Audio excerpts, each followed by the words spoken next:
sudah Tuhan anugerahkan. Bahkan pada malam ini juga kami butuh firman-Mu. Berfirmanlah Tuhan, urapan Roh-Mu kiranya turun atas kami sekaliannya, terlebih atas hamba-Mu secara pribadi. Di dalam nama Tuhan Yesus kami sudah berdoa, kami ucapkan syukur, kami sambut firman-Mu dengan sukacita. Haleluya, amin. Puji Tuhan, saya persilakan kembali duduk. Sekaliannya sidang jemaat yang dikasihi Tuhan, puji nama Tuhan, salam sejahtera bagi kita sekaliannya. Jemaat Tuhan, salam. Lebih sukacita lagi, salam. Ya, salam persekutuan kita Philadelphia. Ya, puji Tuhan, kalau Tuhan masih terus melimpahi kita dengan segala berkat yang terbaik. Kita diberikan waktu kesempatan untuk kita boleh datang menghampiri Tuhan, menikmati persekutuan dengan Tuhan melalui kasih-Nya, melalui kuasa Roh Kudus, bahkan juga firman-Nya. Kita juga boleh menikmati persekutuan satu dengan yang lain, saudaraku, untuk kita boleh membangun kasih persaudaraan Philadelphia, untuk kita boleh terus saling membangun satu dengan yang lain, saling kuatkan, saudara, sehingga kita tetap bergairah pada hari-hari yang terakhir, hari-hari menjelang kedatangan Tuhan. Saya selalu berkata, kita berada pada akhir dari akhir zaman, supaya kiranya juga pada hari-hari yang terakhir ini kita tetap bergairah di dalam Tuhan. Kehidupan rohani kita terjaga, terpelihara, semangat rohani kita tetap menyala-nyala, mengikut Tuhan maupun melayani Tuhan. Karena kita tahu sesuai dengan nubuatan-nubuatan firman Tuhan, tentu waktunya tidak akan lama lagi. Ya saudara, baik waktu kesempatan untuk mempersiapkan gereja ataupun umat Tuhan, maupun juga waktu kedatangan Tuhan yang tidak akan lama lagi. Kalau Tuhan sudah datang, tentu gereja akan diangkat dan dunia akan diserahkan kepada kefasikan ataupun kepada kegelapan. Saudara yang terkasih, ya sekalipun mungkin ya masih ada kesempatan untuk diselamatkan pada masa kesukaran besar, tetapi harga yang dibayar itu sangat mahal. Saudaraku, saya sudah terangkan dalam ibadah pendalaman Alkitab, dalam beberapa waktu ini ya kita melihat bagaimana penghukuman Tuhan yang dinyatakan, baik melalui penghukuman ketika meterai dibuka, maupun juga nanti ketika sangkakala itu dibunyikan sampai kepada cawan murka Allah yang ditumpahkan. Kita sudah pelajari kitab Wahyu pasal yang ke-6, pembukaan meterai yang pertama sampai kepada meterai yang ke-6. Ketika meterai yang ke-6 dibuka, maka Tuhan menghukum alam ini, bumi dan laut. Ya saudaraku, sehingga terjadilah kerusakan. Namun sebelum lebih lanjut kerusakan itu terjadi, maka dalam Wahyu pasal yang ke-7, ya Tuhan masih menunjukkan kemurahannya. Sehingga dikatakan kepada malaikat itu, jangan dulu rusakkan ya semua tumbuh-tumbuhan, jangan dulu rusakkan alam, bumi dan laut, sebelum kami memateraikan hamba-hamba Allah kami pada dahi mereka.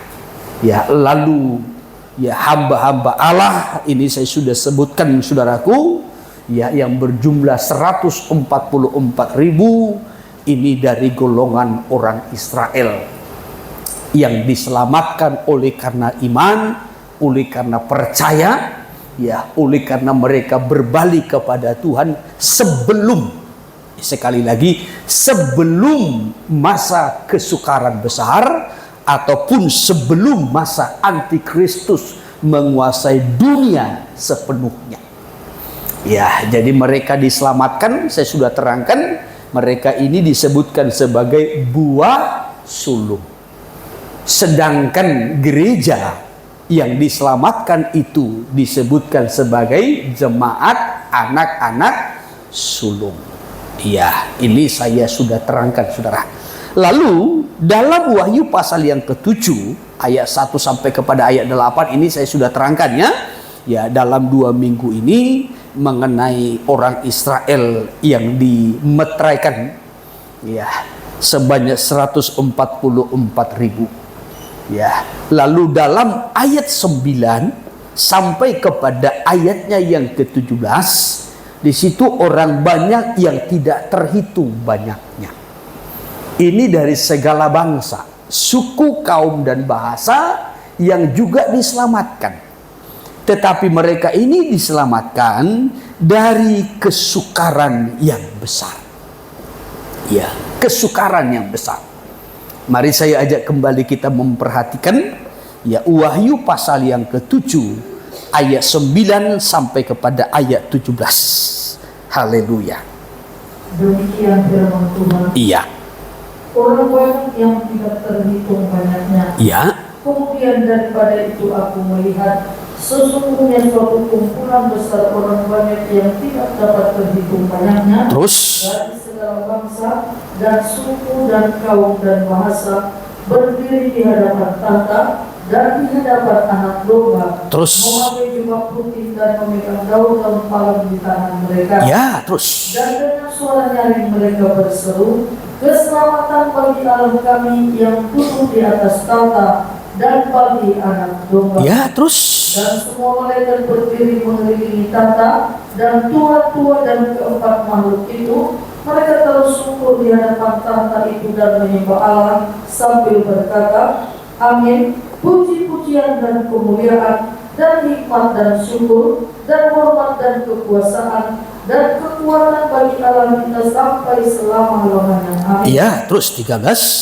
Dan seorang dari antara tua-tua itu berkata kepadaku, siapakah mereka yang memakai jubah putih itu dan dari manakah mereka datang? Ya, Maka kataku kepadanya, Tuanku, Tuhan mengetahuinya. terus Lalu dia berkata kepadaku, mereka ini adalah orang-orang yang keluar dari kesusahan yang besar, ya, dan mereka telah mencuci jubah mereka dan membuatnya putih di dalam darah anak domba. 15. Karena itu mereka berdiri di hadapan tahta Allah dan melayani Dia siang malam di bait sucinya. Terus Dan Dia yang duduk di atas tahta itu akan membentangkan kemahnya di atas mereka. ya, 16. Mereka tidak akan menderita lapar dan dahaga lagi. Ya. Dan matahari atau panas terik tidak akan menimpa mereka lagi. Ya. Sebab anak domba yang di tengah-tengah tahta itu akan menggembalakan mereka dan akan menuntun mereka ke mata air kehidupan, dan Allah akan menghapus segala air mata dari mata mereka. Iya, nah puji Tuhan saudaraku.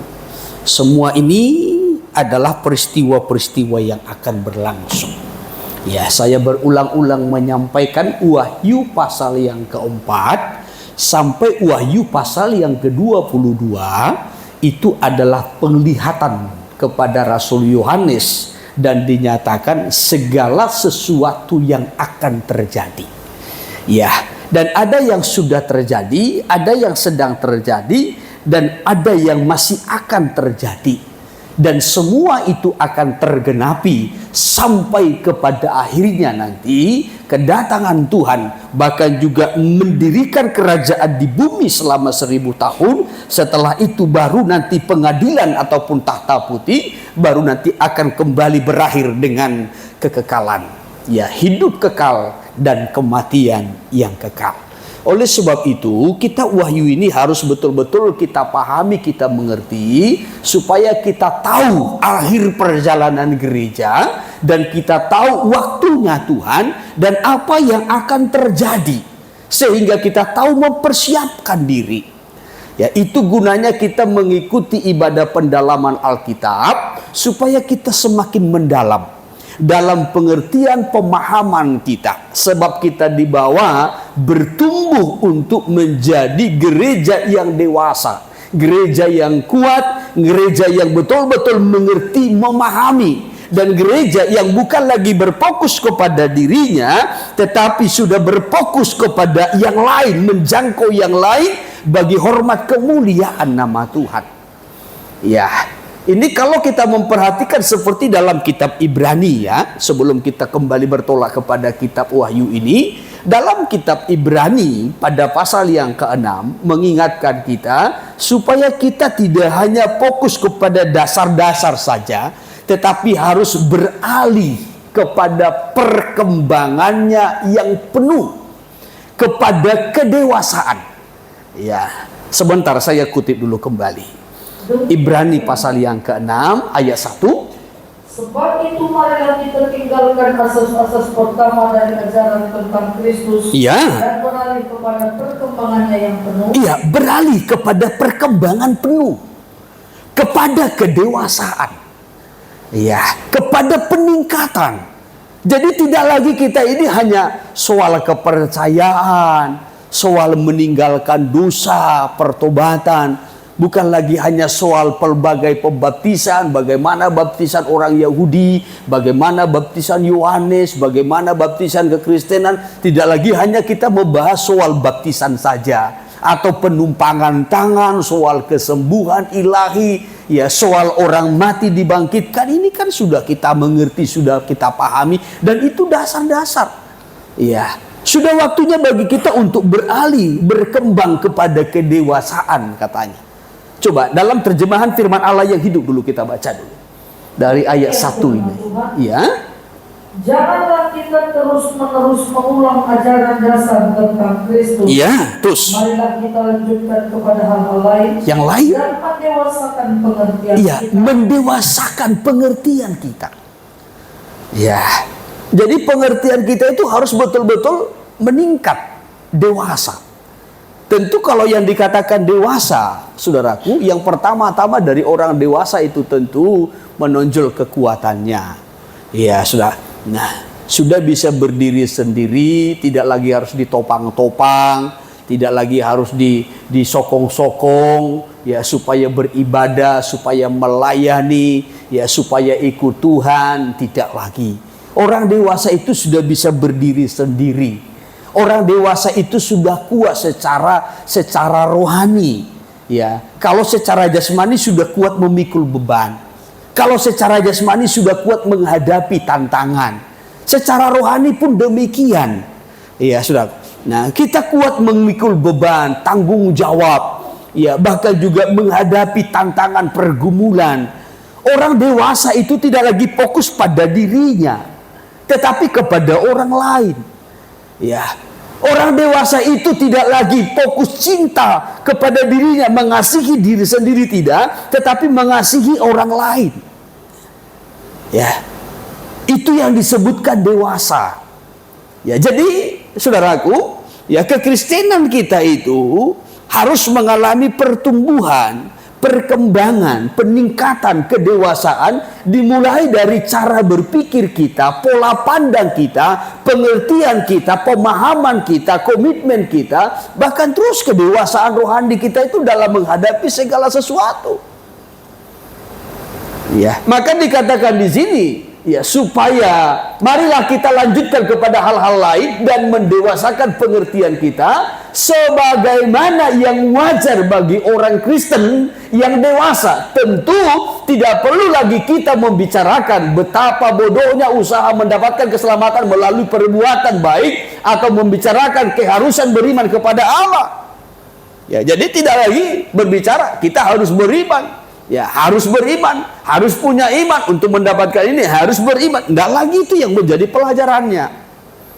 Ya, tetapi sudah meningkat. Coba terus.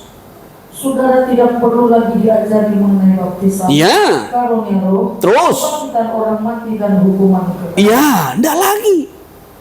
Ya, jadi kalau hanya seputar-seputar di sini ini masih dasar-dasar. Ya, saudaraku, ya soal mengenai pelbagai baptisan, karunia-karunia roh, kebangkitan orang mati.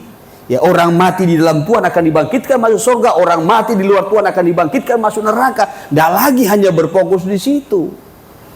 Ya, bahkan tentang penghukuman kekal, neraka. Tidak lagi.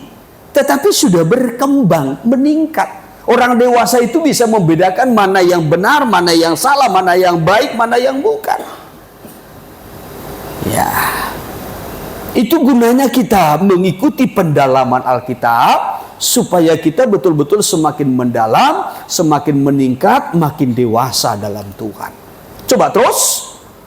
Jika Tuhan mengizinkan, Ya. sekarang kita akan membicarakan hal-hal yang Ya. Jadi kalau Tuhan masih mengizinkan, memberikan kita kesempatan dan bukakan rahasia-rahasia firman-Nya, mari ya kita membicarakan hal-hal yang lebih lanjut tentang kedewasaan rohani. Ya, maka kita bersyukur kalau Tuhan masih memberikan kita firman-Nya secara khusus dari kitab Wahyu, sehingga kita mengerti apa yang akan terjadi, ya saudaraku, dan kita mengerti bagaimana kita mempersiapkan diri. Ya, kitab Wahyu dari pasal 1 sampai pasal 7 kita sudah pelajari. Ya, saudaraku, ya, apa yang akan terjadi ketika meterai-meterai dibuka, dan bagaimana orang-orang Israel yang percaya yang dimeteraikan 144.000 ini juga kita sudah pelajari dengan baik. Sekarang kita melihat Wahyu pasal 7 dari ayat 9 sampai kepada ayat 17. Tadi kita sudah membaca perikop ini, bahkan di situ judulnya dikatakan orang banyak yang tidak terhitung banyak. Iya. Orang banyak yang diselamatkan dan tidak terhitung banyaknya. Dikatakan dalam ayat 9, suatu kumpulan besar orang banyak yang tidak dapat terhitung banyaknya, dari segala bangsa dan suku dan kaum dan bahasa, berdiri di hadapan tahta dan di hadapan Anak Domba. Ya, saudaraku, ya, ini adalah orang-orang yang diselamatkan, tidak terhitung banyaknya. Diselamatkan dari mana? Iya, tadi diberikan jawaban dari ayat yang ke-14, yaitu dari kesukaran besar. Ya, pertanyaannya sebenarnya itu dari ayat 13. Dan seorang dari antara tua-tua itu berkata kepadaku, siapakah mereka yang memakai jubah putih itu, dan dari manakah mereka datang? Ini pertanyaannya. Lalu dijawab dalam ayat 14. Maka kataku kepadanya, Tuanku, Tuhan mengetahuinya. Lalu ia berkata kepadaku, mereka ini adalah orang-orang yang keluar dari kesusahan yang besar. Mereka ini adalah orang-orang yang keluar dari kesusahan yang besar. Ya, saudaraku, saya sudah terangkan juga ini pada minggu yang lalu. Ya, sebelum kedatangan Tuhan akan datang masa kesukaran. Bahkan dalam nubuatan kitab Daniel dikatakan minggu terakhir, ya, minggu terakhir nubuatan Daniel, ya, minggu terakhir nubuatan Daniel itu dikatakan selama 7 tahun, ya, 3,5 tahun awal itu adalah permulaan kesukaran, lalu 3,5 tahun lagi itu adalah kesukaran besar.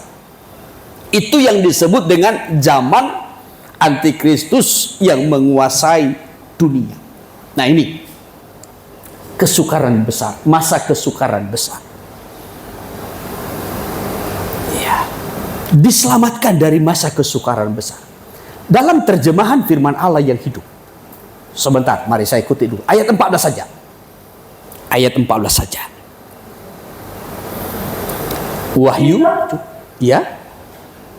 Tidak, jawab saya. Ya. Jelaskanlah kepada saya. Mereka inilah orang-orang yang keluar dari kesusahan besar. Ya, mereka adalah orang-orang yang keluar dari kesusahan besar. Coba terjemahan sehari-hari dulu. Ya, terjemahan sehari-hari itu dikatakan orang yang diselamatkan. Demikian. Ya. Saya tidak tahu Tuhan. Tuhan sendiri yang tahu, jawab saya. Ya. Maka dia berkata kepada saya, Inilah orang-orang yang sudah dengan selamat melalui masa penganiayaan yang hebat. Mereka sudah mencuci jubah mereka dan membuatnya menjadi putih dengan darah anak domba. Ya, coba mana itu dari atas tadi? Ya, saya menjawabnya, Tuhan, saya tidak tahu. Tolong beritahu saya. Dan dia berkata kepada saya, mereka adalah orang-orang yang keluar. Mana bahasa sehari-hari?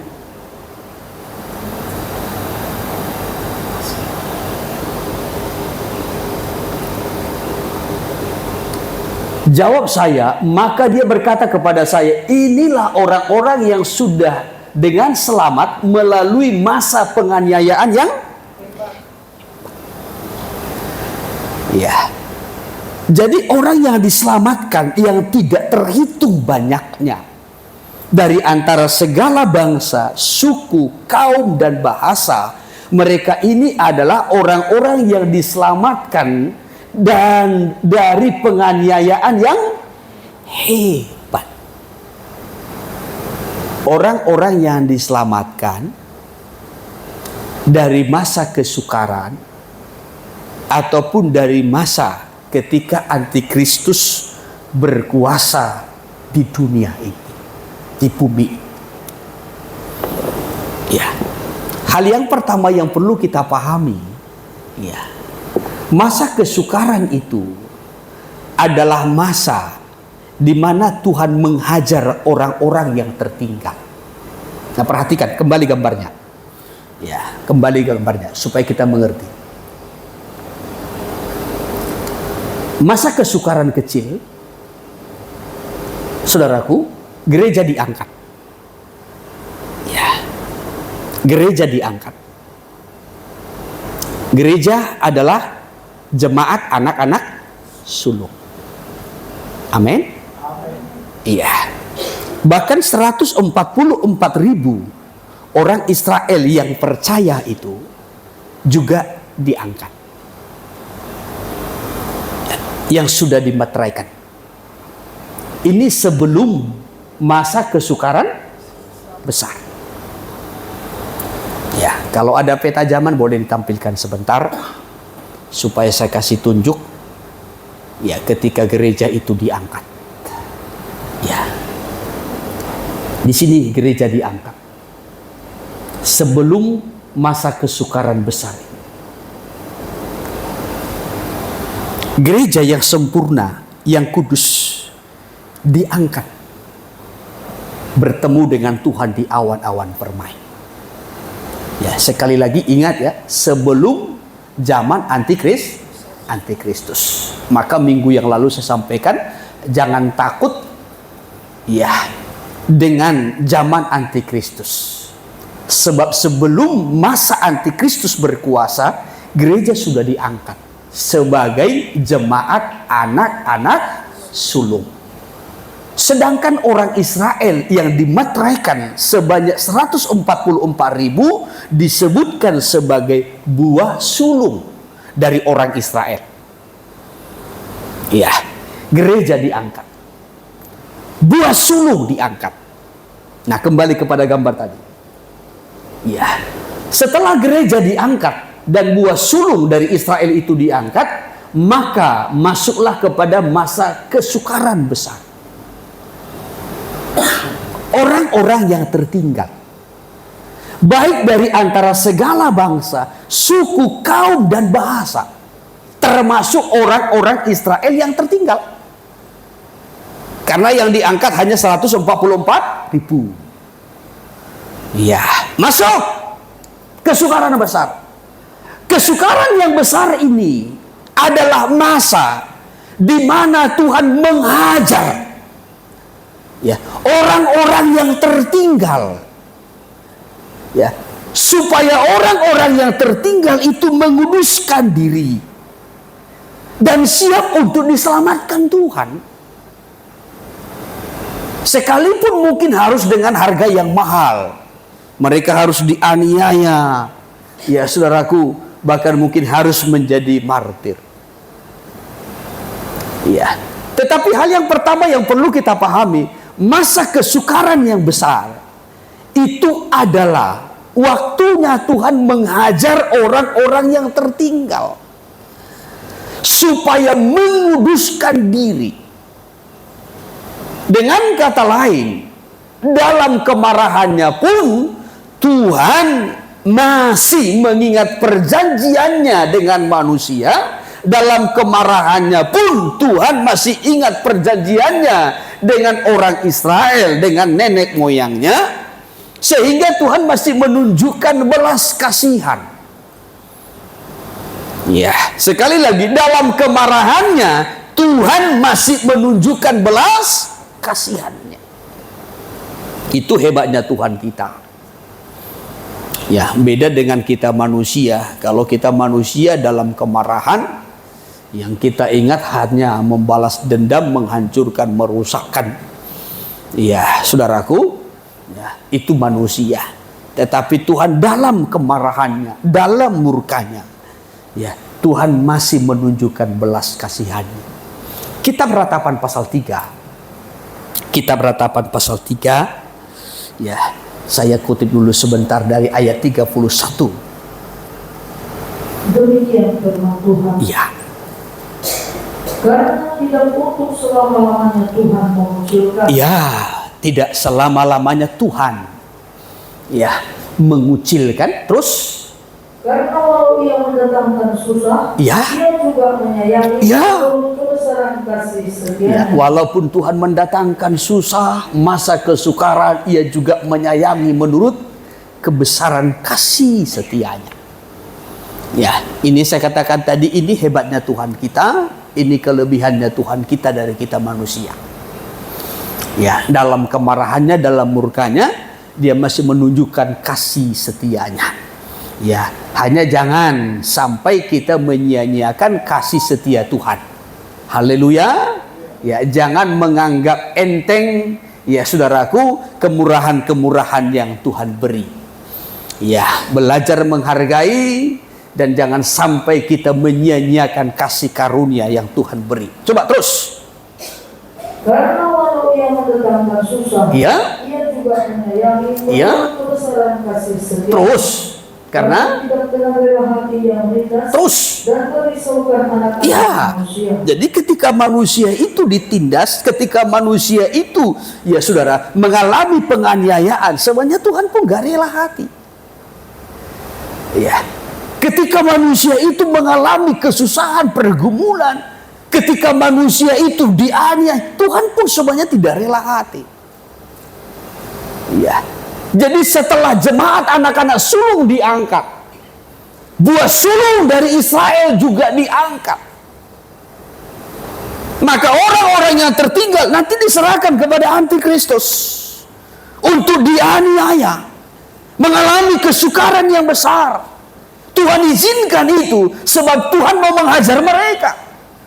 Supaya apa? Supaya mereka menguduskan diri sehingga mereka diselamatkan. Itu tujuan Tuhan. Ya, maka sekalipun Tuhan dalam murkanya mengizinkan anak-anak manusia ini mengalami aniaya, mengalami pergumulan yang begitu berat, diinjak-injak, sebenarnya Tuhan pun tidak rela hati. Ya. Maka Tuhan menunjukkan kasih sayang, kasih setianya. Ya. Sekalipun sudah di tengah-tengah masa penganiayaan besar itu. Coba terus. Kalau dipijak-pijak dengan kaki Iya. perlawanan di dunia, Iya. kalau aku orang dibelokkan di hadapan yang maha tinggi, Iya.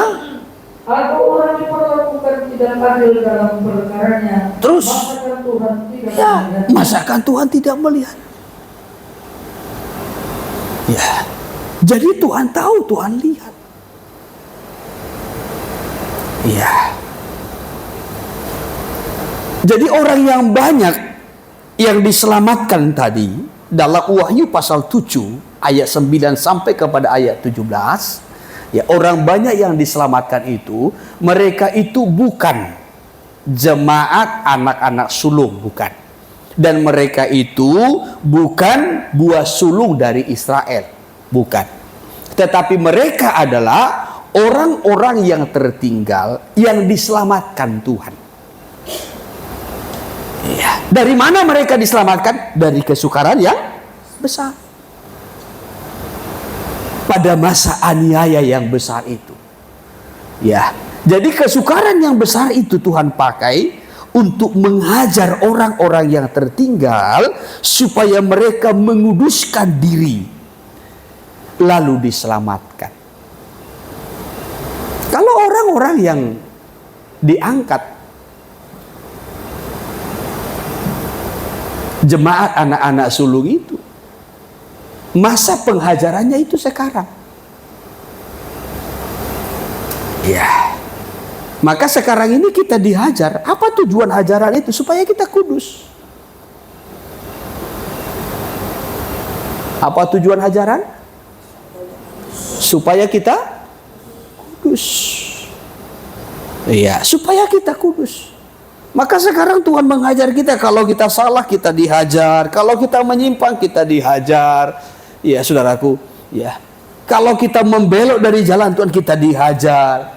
Sedikit ada dosa Tuhan hajar, sedikit ada ketidakbenaran Tuhan hajar. Kita tidak jujur dalam ekonomi, Tuhan hajar ekonomi kita. Iya, saudaraku. Ya, bahkan dalam banyak hal, kadangkala kita dihajar melalui penyakit, kadangkala kita dihajar melalui kekurangan, kadangkala kita dihajar dengan rasa takut. Ya, dengan banyak hal. Ya, tetapi ketika kita menolak untuk disucikan, maka nanti ketika Tuhan datang kita akan tertinggal. Lalu dihajar pada masa kesukaran yang besar. Ya. Jadi orang-orang yang terangkat ketika Tuhan datang adalah orang-orang yang menerima hajaran.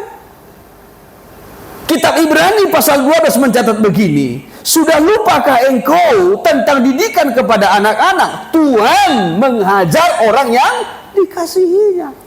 Seperti seorang ayah, seperti seorang bapa, dia menghajar anaknya, anak yang dikasihinya. Kalau engkau bebas dari hajaran, kalau engkau bebas dari didikan, kalau engkau bebas dari sesah, itu berarti engkau anak gampang. Ya. Tetapi sebagai bukti tanda kita adalah anak-anak Allah, maka Allah menghajar kita anak-anaknya ketika kita salah. Apa tujuannya? Supaya kita kudus. Ibrani 12 ayat 5. Ibrani 12 ayat 5, ya. Dan sudah lupakah kamu akan nasihat yang berbicara kepada kamu seperti kepada anak-anak? Iya. Hai anakku, Iya. janganlah engkau enteng didikan Tuhan, Iya. dan janganlah putus asa apabila engkau diperingatkannya. Iya. Karena Tuhan mengajar orang yang dikasihinya, Iya, terus. dan yang menyesal orang yang diakuinya sebagai anak. Tuhan menghajar orang yang dikasihinya, dan ia menyesal orang yang diakuinya sebagai anak. Kalau Tuhan mengakui kita sebagai anak-anaknya, kalau Tuhan mengasihi kita, kita dihajar. Pada waktu kapan kita dihajarnya? Ketika kita menyimpang, ketika kita salah, ketika kita tidak benar, ketika kita tidak jujur, Tuhan hajar. Ya, Tuhan hajar. Ya. Hanya persoalannya apakah kita mau menerima hajaran itu? Harusnya ketika Tuhan hajar kita makin kudus. Kita dihajar lagi makin kudus, makin benar. Ya. Ketika kita dihajar dalam hal ekonomi, kita makin jujur. Ketika kita dihajar dalam hal kesehatan, saudaraku, kita mulai menyerahkan hidup kita, tubuh kita ini untuk melayani Tuhan. Ya. Ketika kita sehat, kita tidak mau mempergunakan tubuh kita ini melayani itu. Tuhan hajar. Ya. Ketika kita sehat, kita bersenang-senang, kita menikmati hidup, kita menikmati kesenangan, Tuhan hajar. Ya. Tuhan kan memberikan kita kesehatan untuk melayani Tuhan. Ya.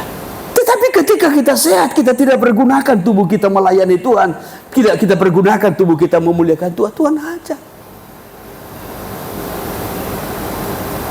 Ya, mungkin dengan berbagai penyakit,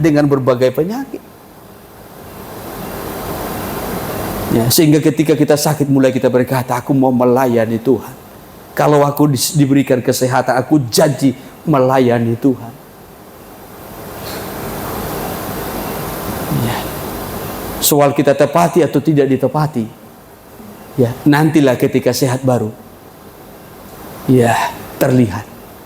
Sehat enggak juga melayani, hajar lagi. Ya, kadang-kala sehat saudaraku, ya jangankan melayani, kita ibadah pun gak berjuang. Ya, maka Tuhan hajar lagi. Tuhan hajar lagi. Bahkan kadang lebih parah lagi. Bukan Tuhan benci, bukan. Tetapi justru disitulah Tuhan menunjukkan kesetiaannya. Disitulah Tuhan menunjukkan kasih sayangnya. Karena Tuhan menghajar orang yang dikasihi. Kalau Tuhan masih sayang, Tuhan masih hajar. Kecuali Tuhan berkata, pulanglah. Gamelah sudah, selesai. Iya. Maka ada banyak hal cara Tuhan menghajar. Tetapi ingat, hajaran Tuhan bertujuan supaya kita makin menguduskan diri.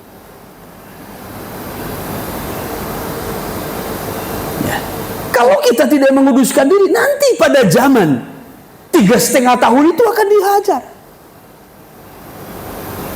Tapi hajarannya lebih ngeri lagi. Ya, jadi kalau sekarang sedikit saja kita menyimpang, Tuhan hajar karena Tuhan mengasihi. Amin. Ya, bohong sedikit langsung dihajar. Dosa dikit langsung dihajar. Nggak jujur dikit langsung dihajar. Bersyukurlah. Karena Tuhan merindukan kekudusan kita. Coba terus dulu, kita lanjutkan dulu. Ayat 7, jika kamu harus menanggung ganjaran, Allah memperlakukan kamu seperti anak. Ya. Di manakah terdapat anak yang dihajar oleh ayahnya? Ya. Kalau kamu diganjar, kalau kamu dihajar, kalau kamu dipukul, karena Tuhan memperlakukan kita sebagai anak. Di mana anak nggak dihajar? Anak sudah salah, ya nggak dihajar. Oh, itu orang tua yang salah. Anaknya sudah salah diketawai. Hehehe. Ya, kau bohong ya nak. Ya, tingkatlah kebohonganmu itu. Itu orang tua yang goblok. Ya. Kalau tahu anak salah, orang tua menghajar anaknya. Tetapi sifat hajaran itu mendidik. Supaya anak itu tidak mengulang kesalahan yang sama. Supaya anak itu berlaku benar. Supaya anak itu hidup dalam kekudusan. Itu tujuan. Ya, maka kalau saudara marah terhadap anakmu, kalau saudara memukul anakmu, pukullah ketika dia salah. Jangan pukul dia tanpa sebab.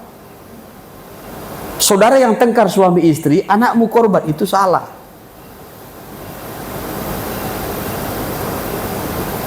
Ya. Suamimu yang marah, anakmu yang kau pukuli, itu salah. Ya. Suamimu yang tidak jujur memberikan gajinya, anakmu yang engkau hajar, itu salah. Tapi mudah-mudahan di sini nggak ada seperti itu. Mudah-mudahan di sini nggak ada seperti itu. Nah, nggak berat aminnya ya. Ya. Jadi jangan sampai anak kita pun kita marah, kita hajar tanpa sebab, nggak tahu alasan yang tepat. Ya. Kalau kita marah kepada anak kita hajar anak kita didik anak kita, ya sudah. Ya. Lakukan itu dengan cara yang tepat. Kalau dia bohong, ya, marahi, hajar, didik dia. Ya. Tapi luruskan. Apa kesalahannya? Ya. Dan jangan melebar. Kalau soal kebohongan, bahas kebohongan. Ajarkan dia tentang kejujuran. Haleluya. Ya, jangan dia bohong, saudara membahas yang lain. Ya, dia bohong, tetapi yang saudara bahas, makan pun kau kuat kali. Itu lain topik. Haleluya. Iya. Kalau soal kebohongan, bahas soal kebohongan. Jangan bahas soal dia kuat makan atau tidak. Ya. Berapa potong kau makan? Ya. 1 potong. Tadi 3 potong lagi di sini. Ya.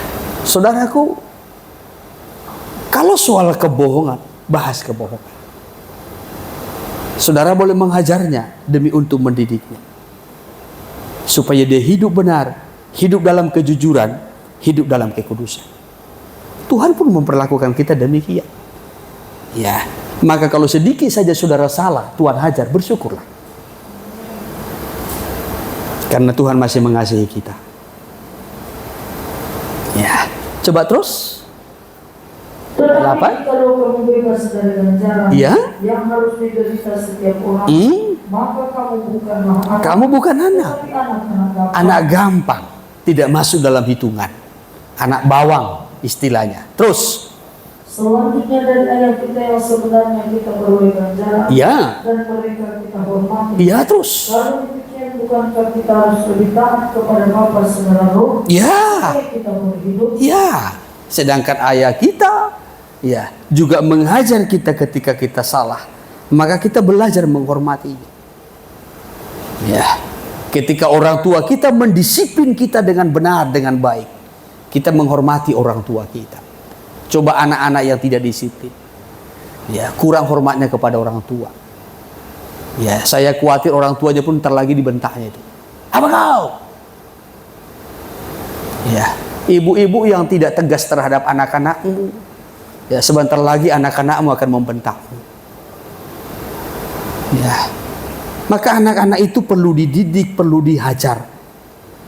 Tetapi sekali lagi saya ingatkan, hajar pada kesalahan yang tepat.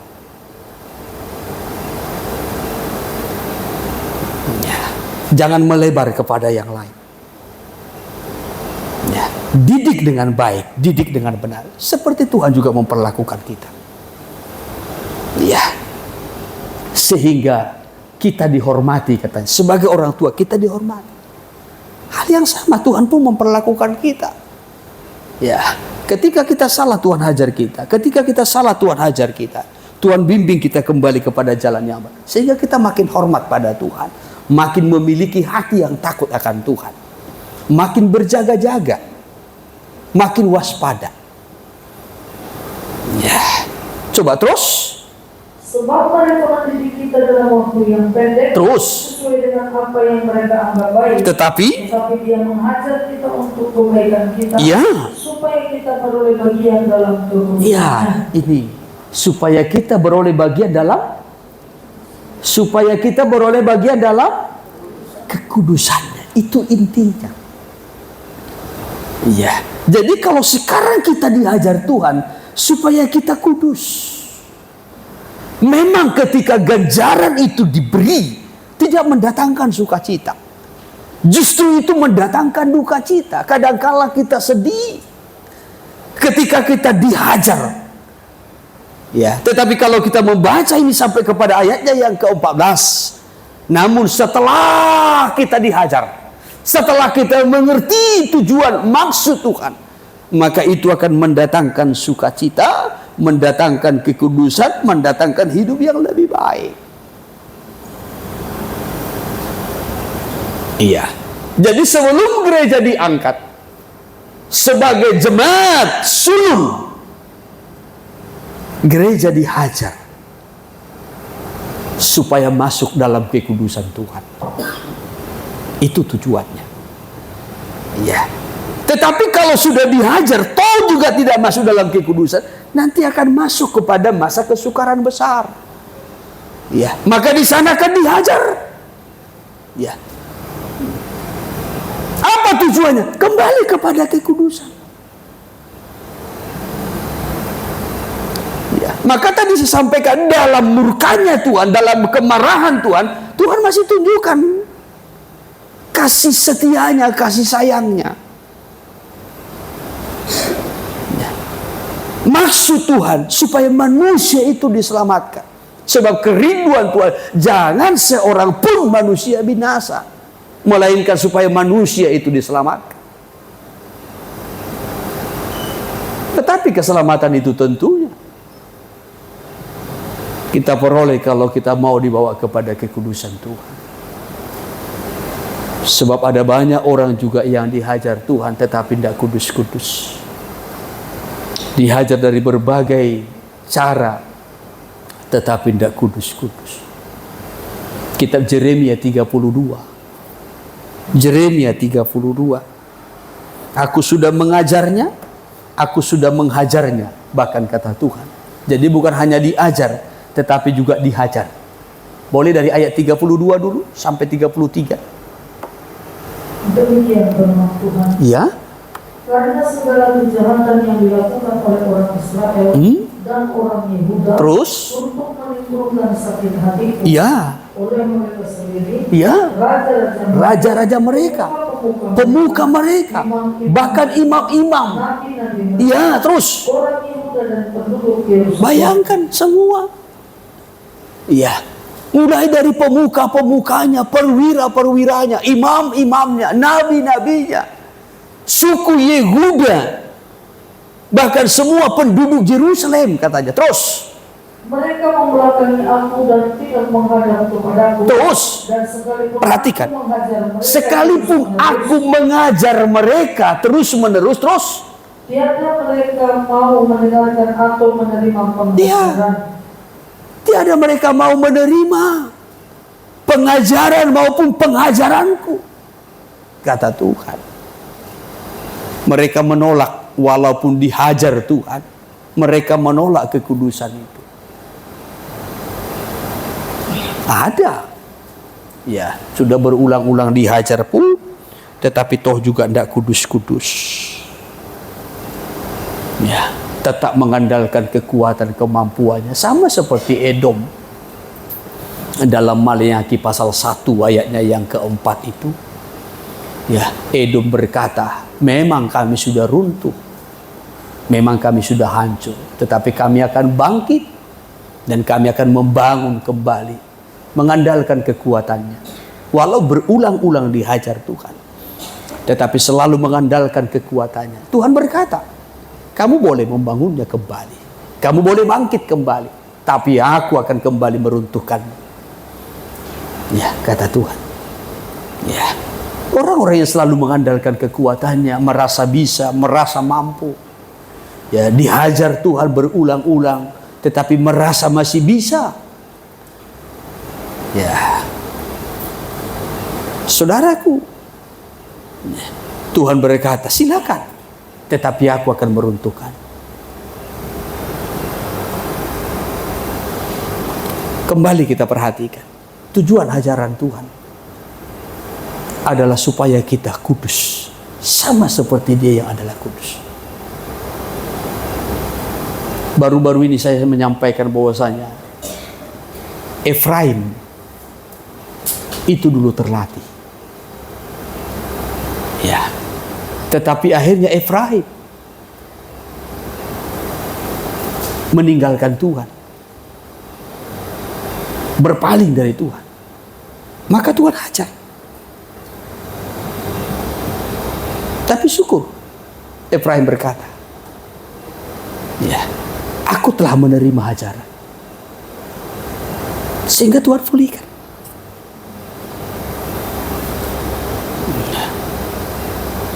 Tuhan kuduskan kembali. Kalau kita mundur kepada Yeremia tadi, Yeremia pasal 31 ya. Ya, coba kita mundur satu pasal. Ya. Coba ayat 18 itu. Demikian, telah ku dengar sungguh-sungguh Efraim berkata, Ya. engkau telah menghajar aku dan aku telah menerima hajaran, seperti anak lembu yang tidak terlatih. Ya. Bawalah aku kembali supaya aku berbalik. Terus. Sebab engkau lah Tuhan Allahku. Ya. Nah, dikatakan, telah ku dengar sungguh-sungguh Efraim meratap, engkau telah menghajar aku dan aku telah menerima ajaran. Nah, jadi ketika Efraim itu dihajar, Efraim itu menerima. Ya. Sehingga Tuhan bawa kembali, Tuhan pulihkan. Ya. Dan aku telah menerima ajaran seperti anak lembu yang tidak terlatih. Bawalah aku kembali supaya aku berbalik, sebab engkaulah Tuhan Allahku. Baru-baru ini kan saya kutip dari kitab Hosea. Dari kitab Hosea pasalnya yang ke-10, ya dikatakan dulu Efraim itu terlatih. Tuhan sangat senang dengan tengkuknya. Ya, sebab ia suka memikul beban, ia suka mengirik. Ya, mengirik itu membersihkan.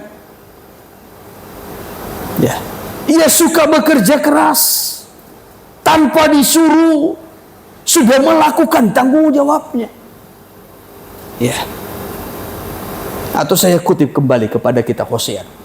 Hosea pasal 10. Hosea pasal 10 ayat 11. Efraim dahulu seekor anak lembu yang terlatih, Ya. yang suka mengiring, dan aku ini menyayangi tengkuknya yang elok. Ya. Aku memasang Efraim, Yehuda harus membajak, Terus. Yakub harus menyisir tanah baginya Iya. sendiri. Ya. Dulu Efraim itu terlatih loh.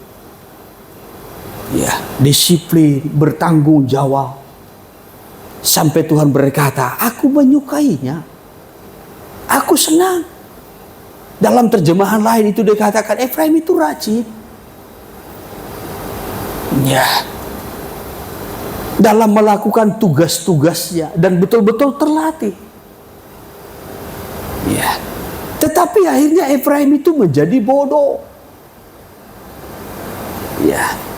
Karena terpengaruh, terseret oleh situasi, keadaan, lingkungan, sekelilingnya, suasana. Ya. Sehingga dikatakan Efraim itu bagaikan merpati yang tolol.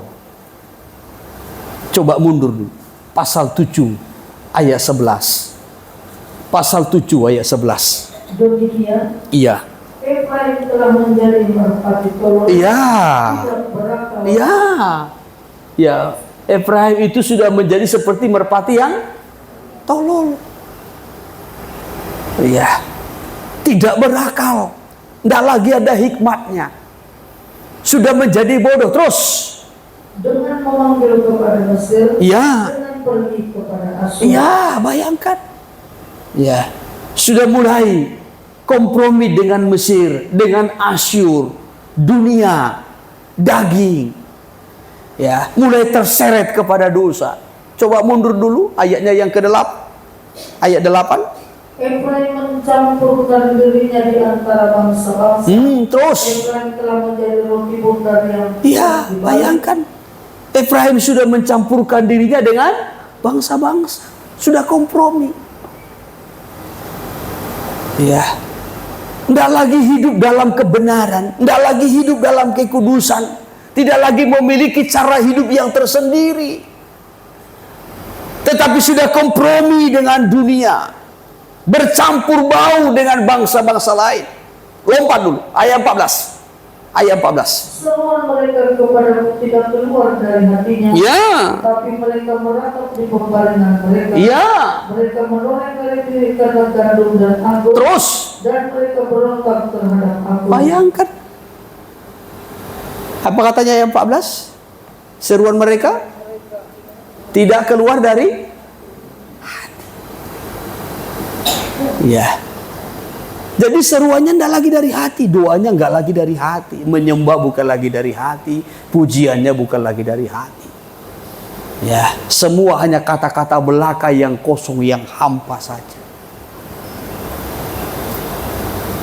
Ya. Jadi bukan lagi dengan hati, dengan cinta. Ya. Ini perlu kita waspadai. Ya, walaupun dulu kita disebutkan seperti Efraim, orang yang terlatih, orang yang disayangi Tuhan,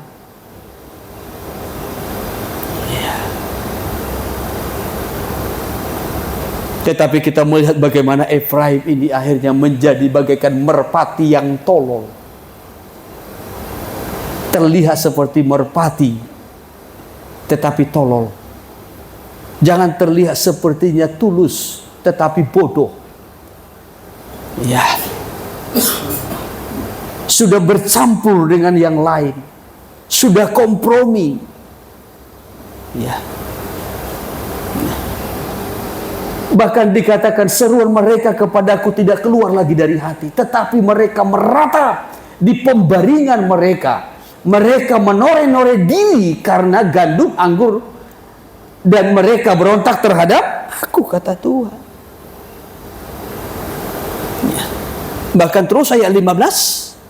Sekalipun aku telah melatih dan menguatkan lengan mereka, terus. namun mereka merencana kejahatan terhadap Ya. aku. Artinya aku sudah melatih mereka, tetapi justru mereka merancangkan yang jahat, kata Tuhan. Mereka berpaling, mereka berbalik meninggalkan aku.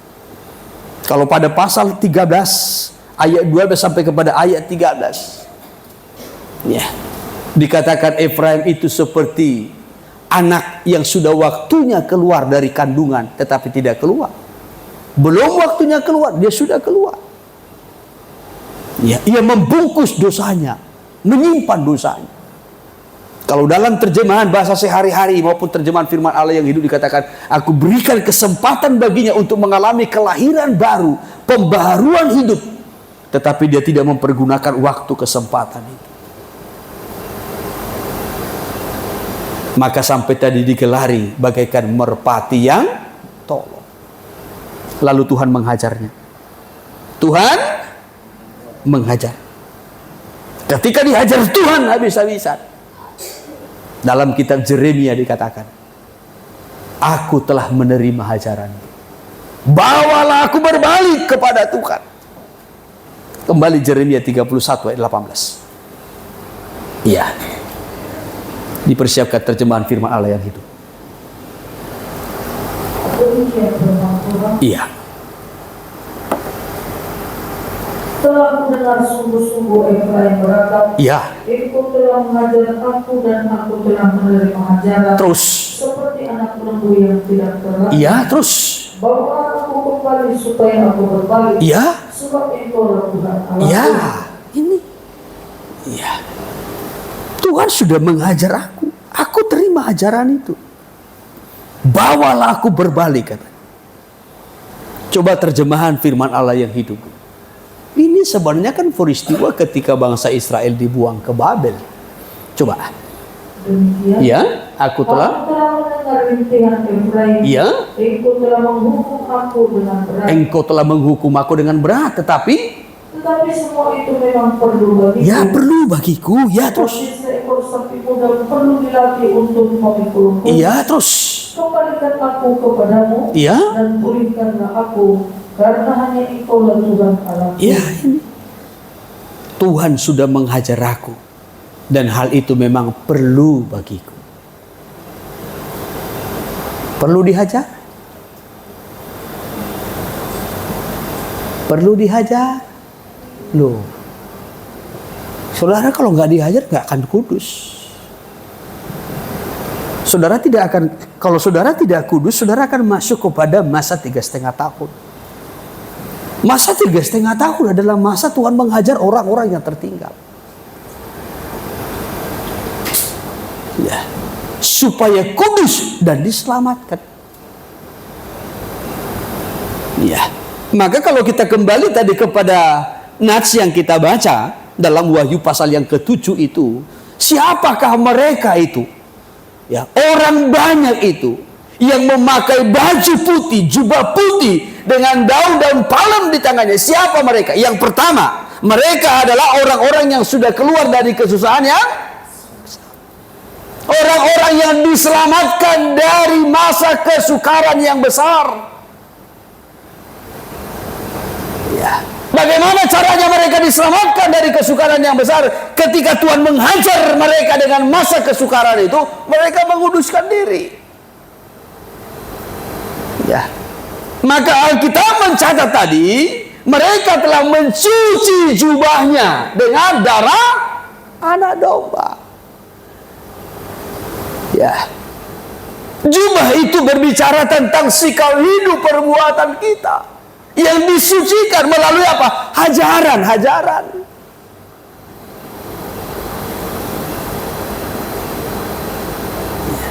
Apalagi kalau orang dewasa, hajarannya harus lebih keras. Gereja yang dewasa hajarannya lebih keras. Ya, supaya kita kudus. Saudara yang merasa diri saudara tidak pernah dihajar oleh Tuhan, ini orang-orang yang salah. Ya, aku gak pernah dihajar Tuhan karena aku hidup benar, itu salah. Tidak ada kita manusia yang hidup benar. Ya, sebelum Tuhan datang kembali, kita mengalami banyak ajaran. Ya, kalau saudara tidak dihajar Tuhan lagi ketika saudara salah, karena saudara menolak hajaran. Jadi tinggal menunggu waktunya nanti masa kesukaran besar. Maka tadi saya mengawali, bersyukurlah kita kalau Tuhan menghajar kita. Kita salah sedikit, kita dihajar Tuhan.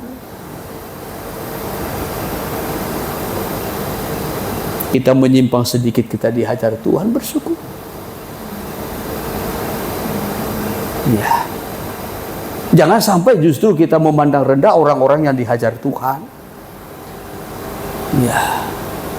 Ketika kita melihat orang lain dihajar Tuhan, kita merasa kita tidak dihajar karena kita merasa benar. Ini sikap yang salah.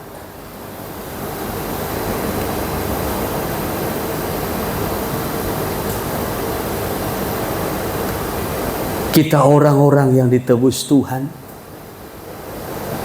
tentu tidak terlepas dari segala kesalahan. Dan Tuhan selalu menghajar kita kalau Tuhan masih mengasihi kita, supaya kita tetap kembali kepada jalan yang benar. Ada banyak ketidakjujuran yang kita lakukan. Ada banyak kesalahan, penyimpangan. Ada banyak dosa, ada banyak kenajisan yang kita lakukan. Ada banyak pilihan-pilihan yang salah yang kita pilih.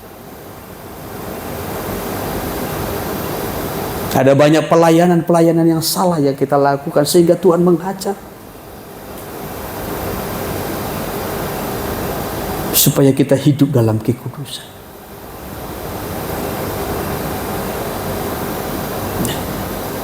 Efraim pun mengalami hal yang sama. Maka ketika Efraim itu dihajar Tuhan, Efraim berkata, aku sudah dihajar Tuhan dan aku menerima hajaran itu. Apa tujuan Tuhan? Coba terus. Aku telah menyimpang dari Allah. Iya. Tetapi kemudian aku menyesal terus. Kupukul di dadaku. Iya. Iya terus. Aku sungguh-sungguh malu atas segala perbuatan yang kulakukan pada masa. Iya. Iya. Aku menyesal, aku menyadari, kata Efraim. Nah, bagaimana dosa kesalahan yang kulakukan. Ya. Maka terus Tuhan ingatkan dia. 20. Tuhan menyahut. Iya. Efraim tetap anakku. Efraim tetap anakku. Anak kesayanganku terus. Walaupun aku harus menghukum dia. Iya. Aku tetap mengasihi. Iya. Tuhan mengakui. Tuhan berkata, Efraim anakku. Efraim itu tetap anakku walaupun ku hajar, tetapi aku tetap mengasihi dia. Seperti seorang ayah mengajar anaknya, bukan karena kebenciannya, tetapi karena ingin mendidiknya supaya memiliki cara hidup yang benar. Efraim itu dihajar habis-habisan. Ya, tetapi Efraim mengakui, ya aku salah, aku menerima ajaran itu, aku terima didikan itu. Bawalah aku kembali kepada Tuhan supaya aku berbalik, kata Efraim. Lalu Tuhan mengakui, Ya, Efraim itu anakku, anak yang kukasihi. Memang aku sudah mengajarnya dengan begitu keras, tetapi aku mengasihinya, kata Tuhan. Terus, aku merindukan dia, ya, dan aku pasti menaruh belas kasihan kepadanya. terus, Demikianlah ya, Tuhan. aku tetap merindukannya walau ku hajar, kata Tuhan. Terus, sementara engkau berjalan ke tempat pembuangan, pasanglah rambu-rambu jalan yang menuju ke arah Israel. ya, Pandailah jalan raya yang telah kau tempuh itu baik-baik. terus, Karena engkau akan kembali lagi ke kota-kotamu di sini, hai anak darah Israel. Tuhan ingatkan Efraim, ketika engkau berjalan ke pembuangan ke Babel, dalam perjalananmu itu tandailah selama perjalananmu. Ya. Di mana engkau dihajar, di mana engkau mengalami pergumulan, di mana engkau jatuh, di mana engkau mengalami banyak masalah, tandai. Engkau akan kembali ke situ, supaya engkau kembali nanti hati-hati ketika engkau melintasi jalan itu, kata Tuhan. Ya, artinya dalam hal apa kita dihajar Tuhan? Ya, buat tanda-tanda rambu-rambu di situ, supaya kita jangan kembali lagi kepada kesalahan yang sama.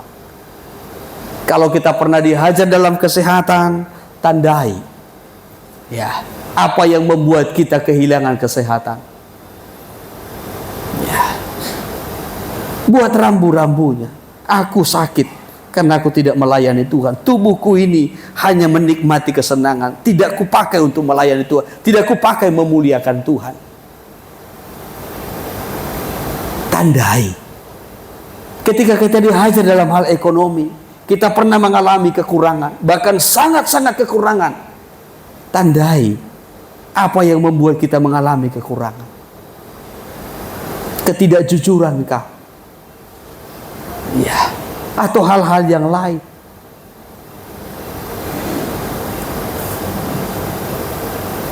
Atau mungkin kita dihajar dalam perkara-perkara yang lain. Rasa takut. Ya, bayang-bayang mau. Ya, kekacauan, kegagalan. Ya. Tandai supaya kita jangan kembali kepada masalah yang sama. Ya. Ada kalanya kita meninggalkan Tuhan, meninggalkan ibadah, meninggalkan pelayan. Tuhan hajar kita. Ada kalanya kita tidak setia kepada Tuhan, kepada penggembala. Tuhan hajar kita. Tandai. Jangan kembali kepada kesalahan yang sama. Tuhan ingatkan Efraim. Coba terus. Berapa lama lagi engkau akan terus berkeliaran? Ya. Hai anak perempuan yang tidak taat. Ya, sesungguhnya. Sesungguhnya Tuhan akan menyebabkan terjadinya suatu hal yang baik. Iya, terus. Perempuan akan mencari laki-laki. Iya, terus. Atau Israel akan mencari dia. Tuhan berkata, berapa lama lagi engkau akan menjadi liar, tidak teratur, tidak tergembala dengan baik, tidak terarah hidupmu, tidak terarah pelayananmu, tidak terarah masa depanmu. Berapa lama lagi? Maka Tuhan hajar. Apa tujuan Tuhan? Supaya terjadi suatu pembaharuan. Ya, yaitu perempuan mencari laki-laki. Artinya gereja mencari Tuhan, kita mencari Tuhan, mempelai perempuannya, gerejanya, sidang jemaatnya mulai mencari Tuhan. Maka ketika Tuhan hajar kita, ketika Tuhan pukul kita, justru di situ harusnya kita datang mencari Tuhan, supaya Tuhan memulihkan kita, mendatangkan sesuatu yang baru. Haleluya, haleluya. Nah, itu hal yang pertama. Ya. Jadi orang-orang yang diselamatkan itu tadi dari kesukaran yang besar, dikatakan siapa mereka? Orang-orang yang sudah keluar dari kesukaran yang besar. Kesukaran yang besar itu adalah cara Tuhan, rencana Tuhan untuk menghajar orang-orang yang tertinggal supaya hidup kudus lalu diselamatkan Tuhan. Nah, yang kedua, siapa mereka? Dikatakan mereka adalah orang-orang yang mengenakan pakaian putih. Pakaian putih toh? Ya, kembali dulu kepada Wahyu pasalnya yang ke-7. Kembali kepada Wahyu pasal 7 ayat 9. Kemudian daripada itu, aku melihat sesungguhnya suatu kumpulan besar orang banyak yang tidak dapat terhitung banyaknya, dari segala bangsa dan suku dan kaum dan bahasa, berdiri di hadapan tahta dan di hadapan Anak Domba, memakai jubah putih, memegang daun-daun palem di tangan mereka. Siapa mereka? Mereka yang sudah keluar dari kesukaran yang besar. Yang kedua, siapa mereka? Mereka yang sudah mengenakan jubah yang putih. Iya, jubah yang putih. Dalam ayat berikutnya dikatakan mereka sudah membasuh jubahnya di dalam darah Anak Domba.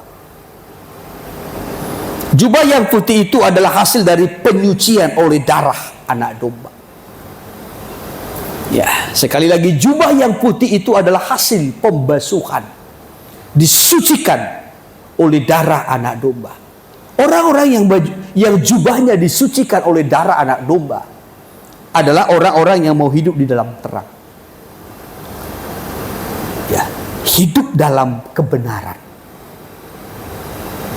Ya, dan masuk dalam persekutuan.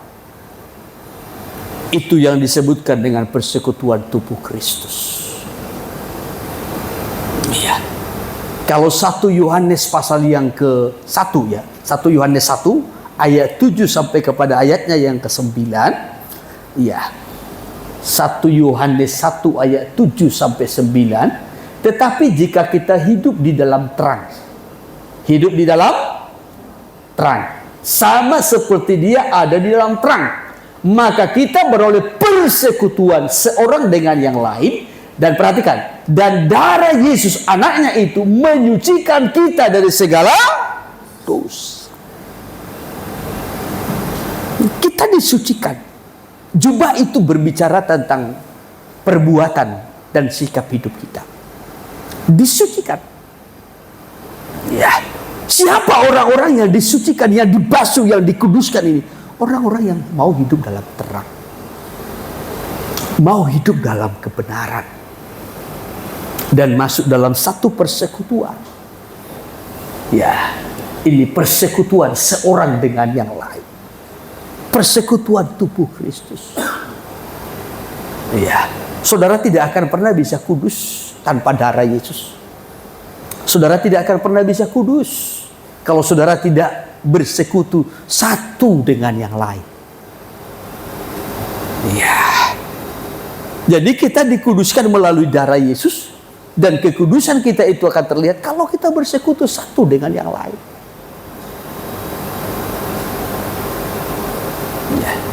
Ini kalau kita melihat sampai kepada ayat 9. Nanti dalam ayat 9, siapa yang mengaku dosanya, Tuhan setia dan adil mengampuni. Kita mengakui. Kita berkata, Tuhan, aku orang berdosa. Ya, tidak satu pun dalam hidupku ini yang benar. Tetapi Engkau adalah Tuhan yang benar. Engkau Tuhan yang kudus. Ya, aku orang berdosa. Aku butuh disucikan. Aku perlu disucikan, dikuduskan melalui darah-Mu. Karena aku tahu dalam hidupku tidak ada yang benar, tetapi Tuhan yang benar. Itu yang disebutkan dengan barang siapa mengaku. Apa yang kita akui? Kita akui kita orang berdosa. Kita akui Tuhan itu benar. Ya, Tuhan itu kudus. Dan kita orang yang berdosa hanya dapat disucikan melalui darahnya. Itu yang harus diakui. Maka barang siapa mengaku dosanya, Tuhan setia dan adil mengampuninya. Haleluya.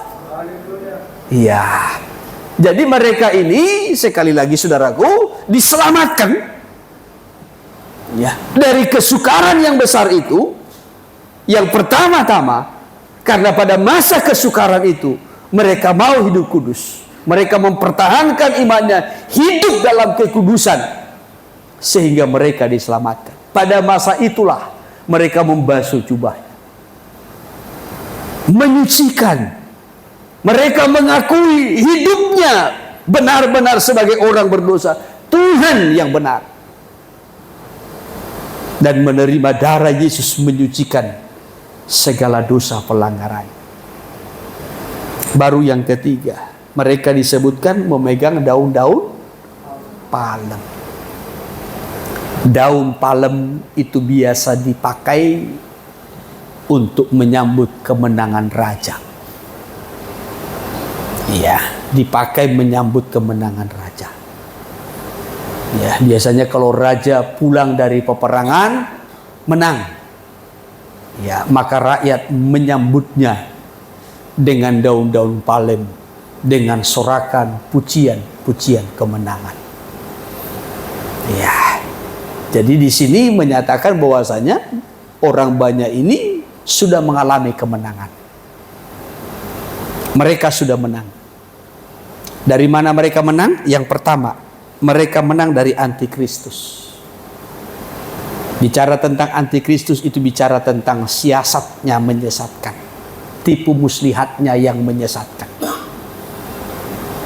Ya, saya kutip sebentar kitab Wahyu pasal 15 dulu. Kitab Wahyu pasal 15 ayat 2 saja. Ayat 2 saja. Iya. Dan aku melihat sesuatu bagaikan lautan kaca bercampur api. Ya. Dan di tepi lautan kaca itu berdiri orang-orang yang telah mengalahkan binatang itu. Ya. Orang-orang yang telah mengalahkan berarti yang sudah menang. Ya. Bisa ditangkap?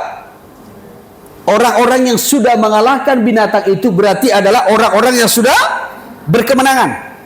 Menang terhadap apa? Binatang ini menunjukkan kepada antikristus. Ya, orang-orang yang sudah menang terhadap antikristus. Dalam hal apa? Menang terhadap tipu muslihat antikristus yang sifatnya menyesatkan. Mereka sudah menang. Ya, terus dan patungnya dan bilangan namanya. Pada mereka ada kecapi Allah. Iya, pada mereka ada kecapi Allah. Lalu mereka memuji-muji Allah. Jadi mereka sudah menang. Yang pertama, menang terhadap binatang itu atau antikristus. Bicara tentang antikristus, ini bicara tentang tipu muslihatnya yang sifatnya menyesatkan. Yang kedua, mereka menang terhadap patungnya. Patung antikristus itu dibuat adalah untuk disembah. Siapa yang tidak mau menyembahnya itu diancam akan dibunuh. Ya, sama seperti peristiwa pada zaman Daniel. Ya, siapa yang tidak mau menyembahnya akan dibunuh. Maka Sadrak, Mesak dan Abednego dilemparkan ke dalam perapian. Ya, nanti pada zaman antikristus pun nanti akan didirikan patung untuk menghormati antikristus. Dan semua manusia yang tertinggal, yang tidak terangkat ketika Tuhan datang akan dipaksa untuk menyembah patung itu. Kalau tidak, ada ancaman akan disiksa dan dibunuh. Ya, tetapi orang banyak tadi mereka menang terhadap patungnya ini. Ya, mereka tidak menyembah kepada patung itu sekalipun ada ancaman. Baru yang ketiga, mereka menang terhadap bilangan namanya. Kita tahu bilangan namanya ini adalah angka 666. Ya, siapa yang tidak memiliki tanda itu tidak boleh menjual dan membeli. Kan begitu, saudaraku? Iya, tidak boleh menjual dan membeli. Iya. Tetapi mereka sudah menang dari situ. Ya. Mereka tidak mau menerima tanda dari binatang itu. Sekalipun mereka akan mengalami kesulitan-kesulitan dalam hal proses menjual dan membeli. Tapi mereka sudah menang. Ya. Maka mereka tadi dilambangkan dengan memegang daun-daun palem, tanda kemenangan. Ya, tanda kemenangan. Sehingga Tuhan menyelamatkan mereka dan dikatakan ya, bahwasanya mereka tidak akan menderita lapar dan haus lagi, dan anak domba yang ditahta itu juga akan menggembalakan mereka. Itu nanti akan kita lihat dalam pertemuan kita berikutnya. Tapi malam ini 3 hal yang kita lihat. Yang pertama, hajaran Tuhan berbuahkan kekudusan. Yang kedua, basuh jubah dengan darah anak domba. Yang ketiga, berjuang sampai menang terhadap 3 hal ini. Tipu muslihat yang menyesatkan, penyembahan berhala, bahkan juga terhadap sistem perekonomian antikristus.